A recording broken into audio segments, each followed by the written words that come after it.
You're listening to Sox in the Basement, a production of the Broadcast Basement Limited, where every show is 30 minutes of good and comes from a basement bar on the south side of Chicago. Pull up a stool, pour a cold one, and join us right now for Sox in the Basement. Heard everywhere podcasts can be found, and always at soxinthebasement.com. GM meetings have concluded. There's so much to dive into here on Sox in the Basement over the next 30 minutes, and the Sox Nerd is going to be on the show as well. I think that the most interesting thing, though, that we could talk about right off the bat, my friend, is that it is very apparent that the White Sox are trading Garrett Crochet. There is no question about it. It is disappointing to me because for a team that can clear some space by not offering arbitration to guys that don't deserve it, that really only has a little over $30 million on the books and could go out there and spend 50 and add some bats and still have like a fun team to watch next year while you're developing all of this talent and still be at the bottom of payroll. If you move on from Garrett Crochet, you're not going to get the discount of what Garrett Crochet is. You're actually going to probably spend more money on some kind of free agent pitcher that you're looking to flip, unless you find a real reclamation project that you are really sure that come the trade deadline, you're going to move on from. So it adds a little bit of a wrinkle, but the report that is out there that says that the White Sox are moving him is also coming from Bob Nightingale. But, I mean, Chris Getz did also talk about it a little bit. But remember, Nightingale's always been the guy that they're trading Crochet, and then somebody else will come on, like Chicago radio, and be like, don't be so sure. Right. But, again, it comes from Nightingale that Chris Getz, here's the quote, "A long list of teams have expressed interest. The right players have to be there. We are focusing on position player return. We can't force anything. That is clear." And the word out seems to be that they want to move him by the end of the winter meetings in December. But I don't think that's Chris Getz's way. I think in the offseason, my friend, he will hold his cards as long as he needs to, like he did with Dylan Cease. It's not like the trade deadline where he's trying to hurry up and make a deal and then gets himself fleeced. No, and we had this conversation sounds so familiar with last year with Dylan Cease. Like you said, it was all but a certainty he was going to trade him. There was some question whether or not he should. There was some artificial thoughts that he was going to get traded by the winter meetings or before the end of the winter meetings. And then here we are. He ends up holding him until he gets the right deal from the Padres and then pulls the trigger on it. I think what I've read into it is, one, he is very, very open to trading Garrett Crochet. It sounds like the offers and the interest. Well, it says that the White Sox have openly told teams he's available, right, and are expected to trade him by the end of the winter meeting. So I mean, and you're seeing Phillies, you're seeing Dodgers, you're seeing Red Sox, you're seeing all these teams that are interested. They have the pieces. Although I don't know if I want to trade with the Dodgers anymore. Don't trade with the Dodgers. No, don't. Miguel Vargas was bad. I don't know if here's the thing. I don't know if the Dodgers prospects currently that are down there fit the White Sox. And I don't know if I trust the Dodgers because for all the high-hyped prospects they have, they certainly don't bring them all up. And some of them come up for a month and then they go away. And so a lot of them on the list aren't sure things. So your scouting better be really good, and you better be really confident before you go and deal with them. Because sometimes fool's gold is presented in the Dodgers organization that doesn't pan out when it gets someplace else. Well, and that's always going to be the concern with a lot of places is that, if these guys are on the block and are available, then what's wrong with them if they're such a sure thing? You look back at the Chris Sale trade, and it's like, he was the number one prospect. Why were the Red Sox even willing to part with Yohan Moncada? Well, because they thought Rafael Devers was better, and they were right. I mean, it's you always take these things with a grain of salt. But saying that he is expected to be traded, that they are open, that they are want to trade him, however you want to read into that. What I read into it is the offers out there are so numerous, and there is such an opportunity for Chris Getz with trading Garrett Crochet that he's having a hard time saying no and justifying not doing it, given the state of the franchise, given the state of the major league roster, the minor leagues, the whole thing. I would be surprised if somebody came through with a Godfather offer by the winter meetings, because teams are not going to be in a position to know what they still need and what they can give up. And I think that's where... Unless they're dealing prospects, though, right? I mean, they're dealing. Here's the thing: if they're dealing prospects that are major league ready, which is what I think Getz probably wants, at least a couple of those, right? Yeah, that's what he wants. Well, if you're a team that's sitting there going, well, we can sign this free agent, or we can maybe pick up a guy in a trade, or we can use this guy that we think is ready to go, that we think has got some real value and a real chance to be good. No, you're not ready if you don't have that player in place. So if the Dodgers, we'll pick on the Dodgers. If the Dodgers are looking to fill a spot in their lineup, okay, they're going to replace Gavin Lux because they don't think he's worth a damn, right? And they need some middle infield help. To the extent that they have middle infielders down in the minors, and I don't know their minor league system, and I'm not going to bother to look at the moment, but if there's middle infielders that Chris Getz would want, if the Dodgers are looking at the market, looking at what's out there and going, we're not going to be able to replace Rojas and we're not going to be able to replace Lux, not both of them anyway, we're going to have to rely on one of these prospects. Well, that guy's got to come off of the Dodgers list. So to put the artificial idea on it that the winter meetings is going to be where this happens, I think is wishful thinking. I think it's something Chris Getz would like to do because he'd like to be prepared going into the rest of the offseason after that to figure out what he needs to fill in. But the reality is I think unless there's a team that is just ready to rock and roll right now, that is just absolutely ready to go and is offering all these things that Chris Getz wants that this team doesn't need, I don't think you're going to necessarily find that, because I think the Padres were in that same situation. They didn't know. It is true. I mean, like the Red Sox thing is intriguing to me because it depends on what the Red Sox believe about their current lineup. Okay, right. If they like their lineup and don't feel that the guys who are sitting at AAA, and they have a lot of them on their list, they have a lot of guys that are major league ready right now that are position players. I mean, Roman Anthony, who supposedly they've said, he's not available. But if you really want Garrett Crochet, and Chris Getz holds his cards, anything is still possible. But, I mean, their number 2 prospect on MLB Pipeline is Marcelo Mayer, and that's a guy who's, he's probably ready. He's already been in AAA. He's pretty close. And somebody will immediately say, well, he's a shortstop. We already have Montgomery. Shortstops can go anywhere, right? So you want those versatile players. Colson Montgomery played third base in the Arizona Fall League. He says he's a shortstop in his blood, but he might be a third baseman by the White Sox. So here's the thing. So, imagine if he's included in a deal. And the other guys that they have in AAA, the next highest guy up is Christian Campbell, Kyle Teal. Campbell can play everywhere. Okay, Kyle Teal plays catcher. All 4 of those guys are AAA players, 20, 21, and 22 years old between the 4 of them. They're all ready to go. Plus, they have other guys that you might get, the package might be 1 or 2 of those guys and a couple of guys that are still a few years away. But you go get a position player haul from a team like the Red Sox, if they like their lineup and they feel the things they need to fix in their lineup can be fixed in free agency, but they can't find a Garrett Crochet at the low price tag he's going to be, his ARB number is going to be low. And they can go out and they can get him. Not only is it a money-saving thing, and you got control of him for a couple of years, and you're going to be able to afford him, but then it frees up other money that you have to go out and get the free agent bats. They may make a lot of sense. My initial reaction to the Red Sox rumor was, well, what do they have? They really do have, a lot of possibilities for the White Sox if you're really looking at guys that are that close, and the Sox value them. Right now, maybe the Sox look at that and go, well, we don't think this guy's actually going to be able to make the jump from AAA to the majors. Then maybe they don't have enough. But that's the kind of team that they have to look at with Crochet. I mean, look, I'm still in the camp of I'd rather keep Garrett Crochet.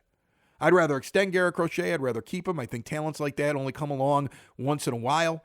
You don't know what Drew Thorpe's going to be, although I'm hopeful. You don't know what Hagen Smith's going to be, but I'm hopeful. You don't know what Noah Schultz is going to be, but I'm hopeful. Here's the thing. We surmised that they needed to be willing to trade some of their young pitching to find young bats, right? We were basically well, you might have to trade Noah Schultz to go out and get a high-end player that's close, that's a bat, right? But what the White Sox seem to be doing is saying, whoa, hold on a second.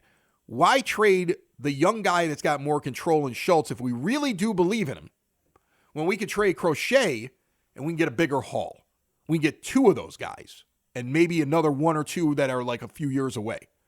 And if we can do that and we trade Crochet away long term, it makes far more sense. So, I mean, that's they're going to trade from their pitching because that's what they have. They don't have anything they can trade from otherwise. I mean, they're never going to get the value for Robert of how they value Robert because Getz talked about him. He's like, we know he had an off year, but we see him as a superstar. So if we're not getting superstar offers for him, we're not trading him. Well, nobody's giving you a superstar offer for Luis Robert Jr. after the year he just had. So if you're like, you know what, we're keeping him, we value him, we intend to pick up those option years because we think he's going to have a great year in 2025, then okay, then you're keeping him. So they don't have anything really to move that's going to get them any real value back except if they move some of their pitching.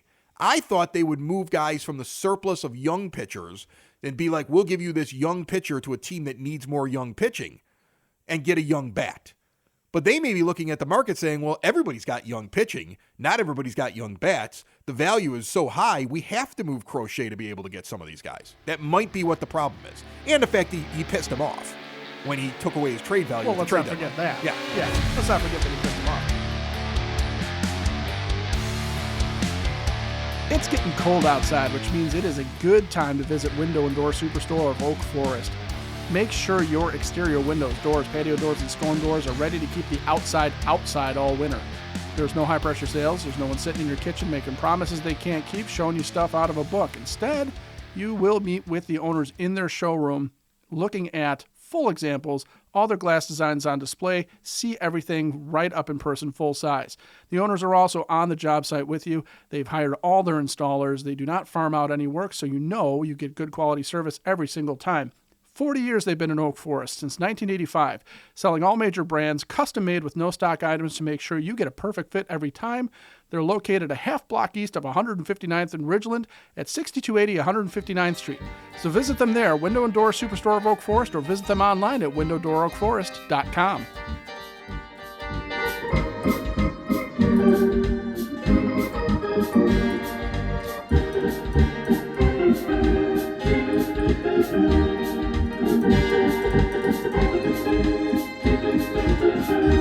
You know, the other part of the thing, too, is that Noah Schultz, like you said, we don't know what Noah Schultz is going to be. We know what his prospect profile is. We know that what he should be, what he could be.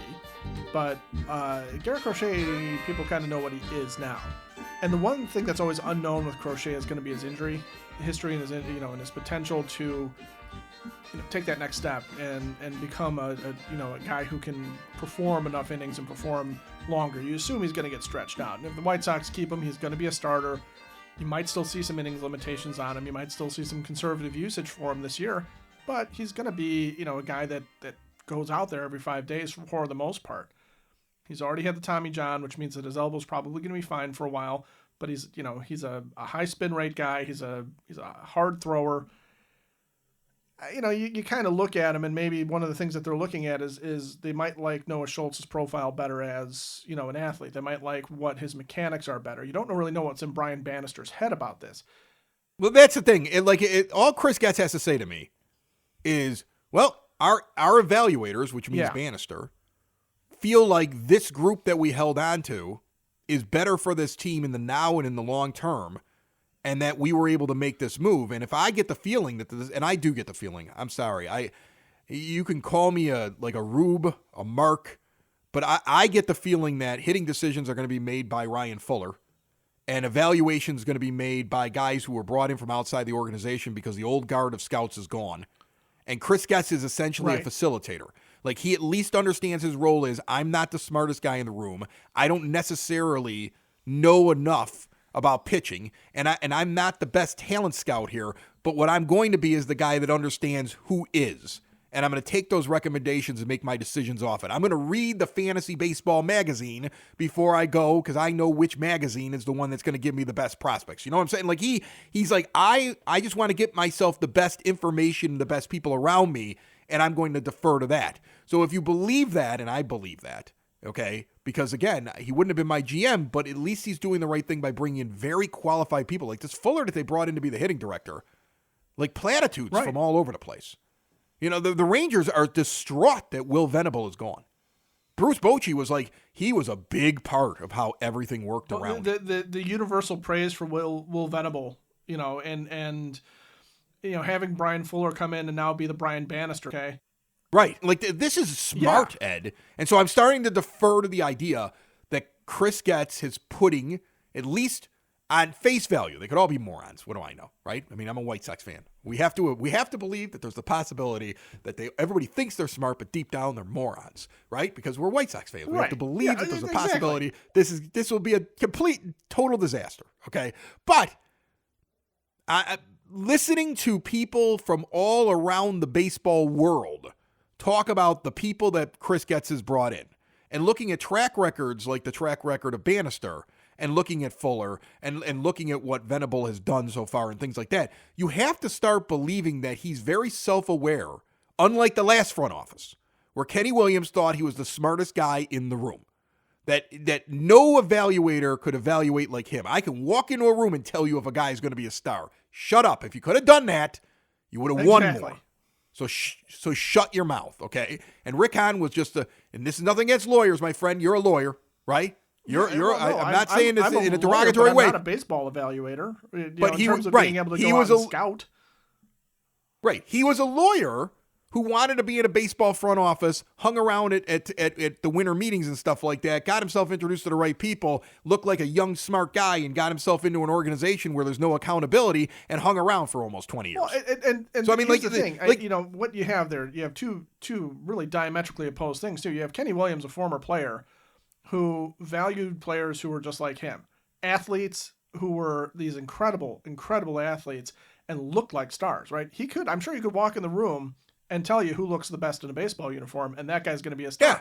Rick Hahn is a lawyer. His value to the White Sox until he became general manager was he was their contract guy. He was the guy that would come up with creative ways of getting agents to sign deals that they might not otherwise want to sign. And Jerry valued him because he perceived that Rick Hahn's canniness with contracts was saving him money, and it may very well have been. But the problem with both of them is that unlike what Chris Getz is doing, there were no voices in their heads other than their own, and whatever their scouting department is. But Rick Hahn, I don't know that Rick Hahn was qualified to tell you what made it for a good scout. If Kenny Williams, no, he didn't. He couldn't understand talent evaluation, and Kenny Williams couldn't get out of his way. And the one hope that you have, and I still believe it to be true, I've become more and more convinced of it over the last year, Ed. I really have been. I've been sucked into it because I believe it. I believe it. I believe that at least Chris Getz is self-aware. Yes. I believe that he understands that he doesn't know everything. I believe he understands that he's got to get good people around him because he's gone out and done just that. He's elevated people, and he's gone to many different organizations. Everybody's like, oh, he's just getting Royals. That's not what he went and did. Okay, he's got guys from all over baseball that he's bringing in. He's trying to bring in the best and the brightest, and he's restructured everything behind the scenes, and he's changed who reports to who. I mean, he's basically changing the entire structure internally of the White Sox from their scouting to their international scouting to who does what and who's in charge of what. And he's been doing this over the last year, and when you look at it in the big picture, it's everything you wanted to be done. He's doing it. I don't know if he's going to be successful, but he's at least doing it. And there is a benefit, as much as I didn't believe the benefit was there, there may have been a benefit to the fact that a guy with that personality was in the building looking at the absurdity that was in charge and had to eat crap sandwiches until he was finally allowed to make decisions. And so he knows the wrong way to do it, and he seems to know how to, he's a Jerry whisperer. He's been able to whisper in Jerry Reinsdorf's ear. He even self-admitted it. All you got to do is be able to present it to him. So what you do is you get a bunch of experts around and you write it all up for him in a way that he can understand, and you present it to him. And then you can get him to kind of understand what you want to go and do. He said that. It was in the Athletic article. I don't think he was saying Jerry Reinsdorf's an idiot, and I've got to pull this old man along. It came across that way in the article, and I'm sure Jerry didn't like that. But that's what he said. If I can explain it to him and I present it to him properly, he'll listen to me. So you've got somebody who's got his ear. You've got somebody who clearly was able to go out and get the manager he wanted. Like, think about it. He got the manager he wanted. He's bringing in the people he wants to bring in. So when they do this thing with the evaluation with Crochet, I am more confident in the idea that it isn't just Chris Getz going, you know what? He ruined his value. I got to throw him off this team. Screw him. That's what Kenny Williams would have done. That's an old White Sox move. Right. That's the old White Sox. This is not this. I believe this is Evaluation-wise, we believe there's far more value in these other younger arms, and if we move him, we're going to get the most value on the trade market by moving him. He's hot right now, and we may see a little issue, or Brian Bannister may be concerned about something, or he might say this is actually his real ceiling, or he's never going to be a guy that's going to pitch 200 innings. Like, he might be looking at him going, look, you may get more innings out of him next year, but you're going to also run into the same problem. And then when he runs into it next year and he can't go that long because of the way he throws, he won't have any value anymore because nobody's going to want a guy who has to be shut down in August every year. So their own internal evaluation might be different. So I'm trying to trust the process on the Crochet thing because I think it'll maximize what they're getting, and there seems to at least be a process with this new management. And so when you're looking at, again, Brian Bannister has a type, okay? And Garrett Crochet's not necessarily Brian Bannister's type. He's a bit of a unicorn. But Garrett Crochet, I mean, they very easily could be looking at him going, look, a power pitcher, and I don't care who you are, a power pitcher is likely to break down. He's not a guy that gets a lot of outs by contact. He's got to be blowing guys away in order to really be super effective. And we've seen that from Crochet. And I'm not disparaging Garrett Crochet in any way, shape, or form. Like you said, if the Sox decide to keep him, then absolutely, because he is, he's got the bona fides to be an ace.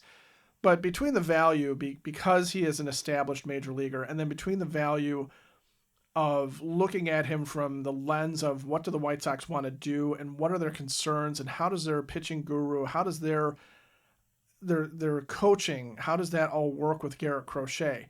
Are they going to have guys that can have the philosophy with somebody like him and then turn around and have a philosophy with all the other pitchers? There's a reason why you're going to see them move on from certain guys. I mean, Matt Foster's had an up and down career. He's been hurt. He's been good. He's been bad, but they let him go right away. He's not exactly a high ticket item. So it's not like they salary dumped him necessarily. I mean, a little bit of that comes into play because he's a veteran. But when you're seeing them move on from guys, from a Jimmy Lambert, part of that is always going to be, and Garrett Crochet is going to be no different here. Part of that is always going to be in a team that has a franchise-wide philosophy, and that's what Brian Bannister brings to the pitching. We've talked about that for the past year. That's what Brian Fuller is going to start bringing to the hitting, and we're going to get used to the idea of what that is here shortly. But when you have that franchise-wide philosophy, you're going to see guys come in that you're going to sit there and go, why? Why are you going out and getting this guy necessarily? But you're also going to sit there and see guys go away that you're sitting there going, why would they move on from him? He seems to have a lot of talent. Well, that's the thing with the moving on. That's the question I have for you here. Because let's talk about the hitting. And let's talk about, I'm going to do this all in the big thing of there's a couple of Will Venable notes that Scott Merkin put out. So I want to give these to you real quick. And then I want to talk about this Ryan Fuller and the fact that we're getting something similar to what was going on with Bannister this year. So a year later, now we're hoping we're going to get the same kind of thing on the hitting side. Okay. So first off, Venable did not pick between the Marlins and the Sox. He withdrew his name from the Marlins managerial consideration as soon as the White Sox made an offer. I'm going to tell you something right now. This guy loves Chicago. He was already here when he was with the Cubs. He wanted to come and manage this team. I find that to be amazing. He turned down the Mets. He left something that was great out there in Texas. He wants to be in Chicago. I do think it's funny that the Sox social media account is showing him eating food like he hasn't been here before. He's had deep dish pizza. So just calm yourself down. He's been here before. So that's weird, but whatever. And then the other note was that he's spoken with or texted with 8 to 12 Sox players already, quote, getting in tune with their skill sets, reading a lot of reports, talking to a lot of our guys internally that can help me understand where these players are at and things that they're working on. So what you're going to see here now is manager and Fuller and anybody else that's a scout inside the building start to evaluate the hitters. And the question I have is, do they have enough time to make legit decisions on these ARB guys? Let's say Sheets and let's say Vaughn and let's say, Nicky Lopez and all this other stuff like that. Will they be able to evaluate properly in this short amount of time? Or are we going to see them make the mistake of picking up some of these ARB offers because they're like, well, maybe we can fix them. But then we see them 2 months into the season not have a problem benching the guy because it's like, okay, this didn't work. We gave him this. We wanted to make sure we didn't get a chance to evaluate, but now we've evaluated. Now we know he's no good, and we're sitting him down and we're bringing up Tim Elko, let's say, right? Like there might be a last gasp, or will he need a whole year? Because Bannister seemed to be able to very quickly identify the guys they were bringing into the organization, but you didn't see a bloodletting of pitchers unless he was already familiar with them from another organization. You didn't see the bloodletting of White Sox pitchers being shown the door until he'd had a few months and got to actually see them in person. There's a couple things at play there. One is, can they evaluate what they have? And the answer to that is not a yes or no. And I don't think it's binary with the pitchers and Brian Bannister either, because there's a few things you picked on there. One is, do they see something that they think they can fix or something that they can improve upon? Well, you take a chance on a guy if you think he's got talent, especially at a level that the White Sox are at, where what do you have to lose? I mean, you've already lost literally every game, right? I mean, you couldn't lose more if you tried. Nobody else has done it. So, for them to sit there and say, with, like, say, Brooks Baldwin, okay, do we think there's something that we can fix where we're going to give him every opportunity to keep a job in the majors, and 2 months into the season, if it doesn't work, we're going to bench him? Yeah, I think that's possible. Any of the young guys, that is definitely possible. Somebody like Andrew Benintendi, there's a lot of tape on him, and they probably already know what he is, and maybe they're looking at, well, can we get him back to what he was doing when he was more successful earlier on in his career? Or what about a Vaughn, though? What about a Vaughn, where there's probably internally people that still want to hope for him, right? They're like, well, we drafted him, but he's not Getz's draft pick. So he could move on from him here as the ARB thing. I think it's one of the more fascinating stories. Like, what are you going to do? Because on paper, he doesn't make sense. So could they look at the same paper we're looking at and come to the same conclusion? Or were they going to sit there and say, well, if we could only do this and this to him, we might be able to unlock him. Why not give him a little bit of time? But then they would have a short leash on him. Like how they gave Kopech an opportunity to be a starter, even though everything you looked at on paper, and they had to see that. Bannister had to know right away he's probably not a starter. But they gave him an opportunity at first to see if he could do it. But there was a short leash and he went to the pen pretty damn quickly because it confirmed probably what Bannister already knew. So that's why I'm wondering, like, would they really move on from Vaughn, or would they pay him money that they really shouldn't pay him and then keep him on a short leash because they see something? That's what I'm curious about. I think when you're comparing Kopech and Vaughn, okay, the one major difference that I would point to is with Michael Kopech, there's intrinsic value in a guy that throws the way Michael Kopech throws. Okay, and his stuff and his capability, whether he's going to be in the starting rotation or the bullpen. So, yeah, you give that guy an opportunity because you don't just give him away. I don't think Andrew Vaughn has asserted that he's got that kind of value. He's a pretty average at best player and very, very replaceable. And so it's not like if you hold on to him, he's going to increase his value so you can move on from him and get something back at this point. High draft pick notwithstanding, but if they hang on to him, then that would be Brian Fuller and possibly Will Venable sitting there saying, there's something we can do with this guy. I see what I can do. I see where the path to goodness, not greatness, but the path to goodness is with this guy, and we can take care of it. There's really no in between with that. So I think you're right. That is going to be an interesting story. I think it's going to be an interesting story with Gavin Sheets. I think it'll be an interesting story with Nicky Lopez.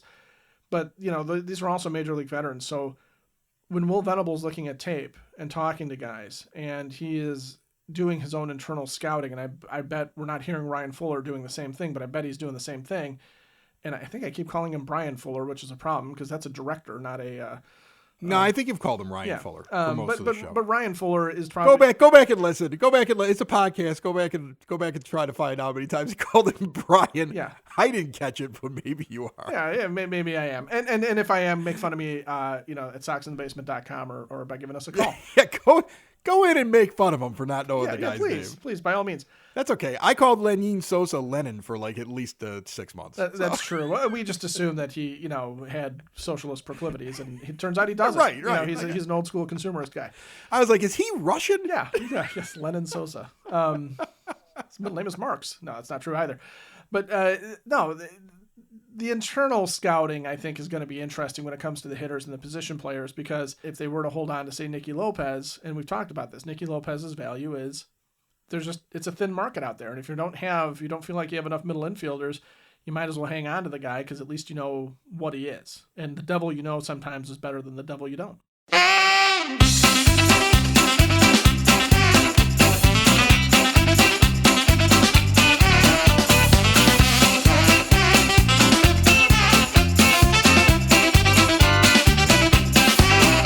Joining me on the phone line right now, the Sox Nerd. Dave Marin puts all those tidbits and trivia notes up on the scoreboard at the rate, and in the offseason and in season, he's here on Sox in the Basement, brought to you by the Village of Lamont. Want to experience a downtown with real history, great eats and drinks, and green spaces filled with adventure? Visit the Village of Lamont. Shop, dine, drink, explore. Lamont is one of the best places on the South Side, in the Chicagoland area, to go during the holiday season. Get over to lamontdowntown.com today and start planning out your day trip to Lamont. Nerd, what do you got for me today? Chris, I've started posting 2024 White Sox player reviews on my blog, and here are a few gems I've found so far. I could do a whole segment on Garrett Crochet, and I probably will, but right now I will point out the left-hander's average of 13.2 strikeouts per 9 innings against teams 500 or better in 2024 was a Sox record. He held teams with a winning record to a .229 average in 2024, and his career mark in this category stands at .220, which is the fourth lowest mark in Sox history since 1947. Justin Anderson's 56 mound appearances were the lowest total to lead the Sox since rubber-armed Gene Nelson's 54 in 1986. On a related note, Eric Fetty's 7 wins were the lowest total ever by a White Sox outright leader in the category. The traded Fetty was the first Sox wins leader to not finish the year with the club since 2017, when the released Derek Holland and the dealt Miguel Gonzalez tied for the honor.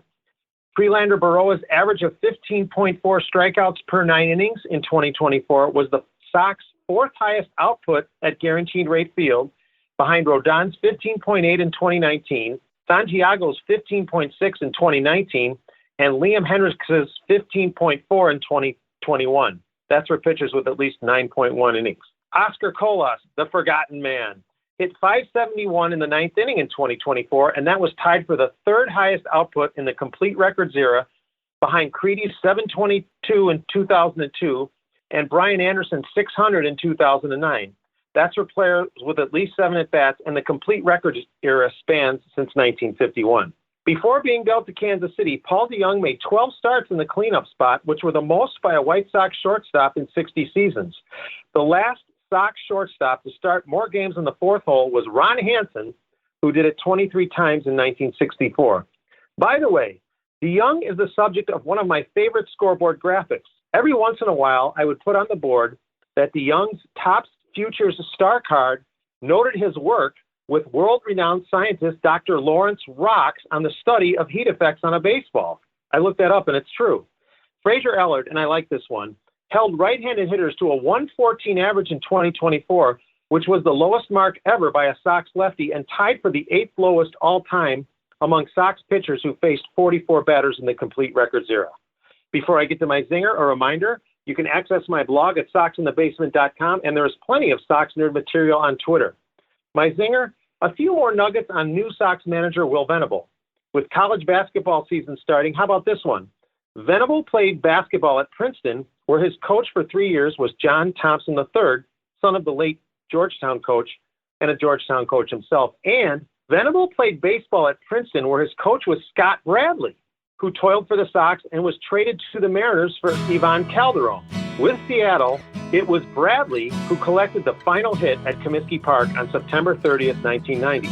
Thanks to my man Peter Wilt, a great follow on Twitter, who hit me to that gem when Mrs. Sox Nerd and I ran into him at a Nick Lowe show in Milwaukee last week. That's it, Chris. Probably more than you wanted to know about Gene Nelson, Derek Holland, Dr. Lawrence Rocks, and the great Nick Lowe. Sox in the basement. Sox in the basement. Sox in the basement. Sox in the Basement. Heard everywhere podcasts can be found, and always on soxinthebasement.com.